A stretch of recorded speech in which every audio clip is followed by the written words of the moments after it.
Hi guys, it's me again. Here we go then. This is the latest episode in the Hinckley United Save series.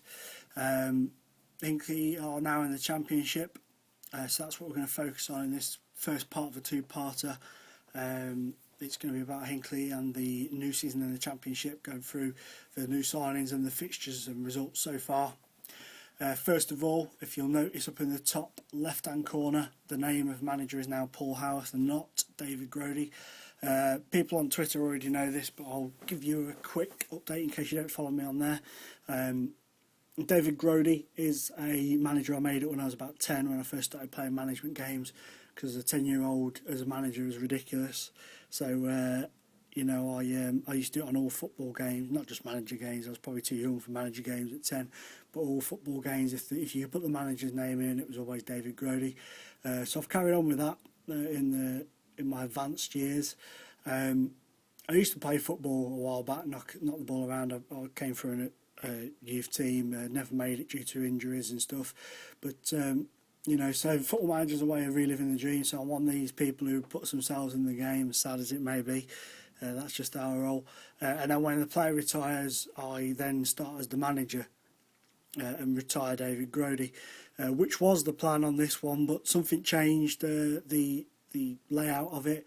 David Grody got the offer to manage England, which I accepted after people on Twitter said that I should see how it is. So I decided to, instead of managing two teams with one manager, I've gone David Grody with England and Paul Howarth, who currently plays for Hinckley, as a kind of player manager for the club. That's the sad way that I roll. Some people think it's sad, some people just think that's the way it is. I don't really care, it's what I do, it's the way I am. That's what I've gone with. You can see here on this brief shot at the front that Hinckley are currently bottom with 2 points. Not playing badly, just can't find that cutting edge at the moment in the Championship to really give us the points that we need, really. We're struggling. Now Cambridge are there with us. Wickham are faring slightly better with 6 points, but it's early days yet. I'll just go into the team. We'll just have a quick look at the team and show you how the squad's looking at the moment. I'll scroll to the top here. So as you can see, we've still got Fagan in goal, McMahon, Fletcher and Rennick's in defence. Liam Salt, I've only just signed him not long ago for 775k from Oxford United. He looks good, he's got good stats, his heading's good, they're 14, 12 tackling, and one on his jumping's very good as well, 17. He's done alright since coming in. We've been impressed with him so far, but it's early days, as I say. But yeah, he's come in, his history, have a quick look. He started off at Leeds, made 21 appearances for Leeds, then went to Oxford on a free, made 29 appearances last season, did well for them. This season he played 2, and his average rating's quite high for them, and he's done quite well for us, 7.7 for us, so and one man of the match award in his few games that he's been with us, so he's done well. Let's go back to the team now. That was one of the new signs. The other one, free transfer of Craig Gardner. I've not updated my player pack. I had to redo my computer, start my computer from fresh because it was running a bit slow. So I've got to update my player pictures and whatnot at the minute. So if you're wondering why, 1 minute I have pictures, next minute I don't, that'll be why. I brought Craig in to fill the gap left by Willie McKeown, a young youth product who decided he was better off elsewhere. Stupidly, in my opinion, but he refused to sign a new contract, so he's gone, and we brought in Craig Gardner. He's done well for us after coming from Fulham last season. 3 assists in 6 games is not a bad going at all. Then we've got Darren Conley. At the end of probably the second part or this first part, I don't know which one yet, I'll add a video of Darren's first goal on his debut with his first touch for us. He scored a 35-yarder. Picked him up from Sligo Rovers for 130 grand. He's done well for me since coming in. He's just made his first start after a couple of substitute appearances. He did well. He's looked strong. And Alex Nimley, he's the other one. Signed from Wickham for 275 grand. Tried to sign him a couple of seasons ago, but he won't come. He's done well. He's not scored yet, but you know, he'll get there eventually.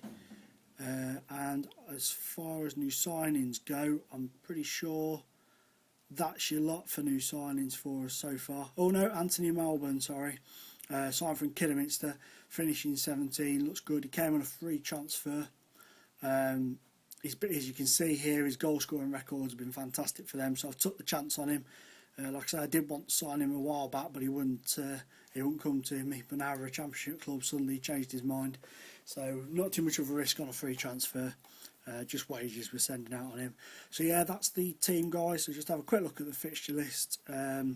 Friendlies, don't really pay much attention to them. We had a 2-0 win at home to Doncaster, 5-1 away at Gainsborough, 1-0 away at Bedworth, 0-0 with Southampton reserves, which was good. Then we get into the Capital One Cup, which we lost 5-3 after being 3-1 up. Showed me what a long season I've got in store for me. But Fletcher, Cody and Lawless with the goals there. Went into the Championship then, the opening day away at Blackburn.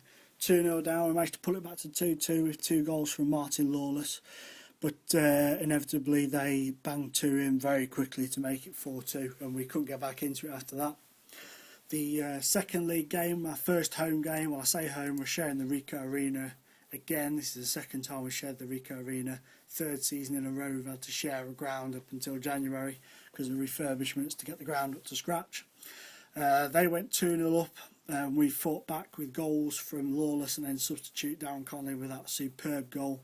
I think I'll put the video on the end of this episode so you can see that.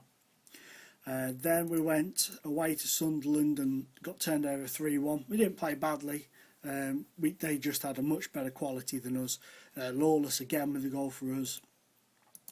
And then we drew 1-1 away at Middlesbrough. The young striker Andrew Lake, who I've showed you in a previous video, coming up with the goods in that one to equalise for us, and we really did stay strong to keep a point there. And then we've had 2 1-0 defeats against Colchester at home, which I was disappointed about.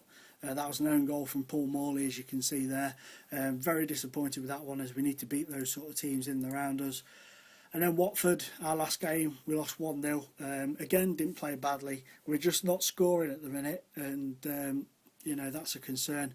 Tried to address it by bringing somebody in on loan. We're short on the left midfield role at the moment. I was going to bring a left-sider in, but nobody at the minute available for me. Right, Bournemouth next and then Peterborough away. So I'm hoping to at least get 4 points out of that, so we need to pick up a win. So that's it, guys. I'll leave you with Connolly's goal. Thanks for watching, and hopefully you'll stay tuned and watch the second episode, which will be focused on David Grody in England. Thanks again, guys. Enjoy the goal.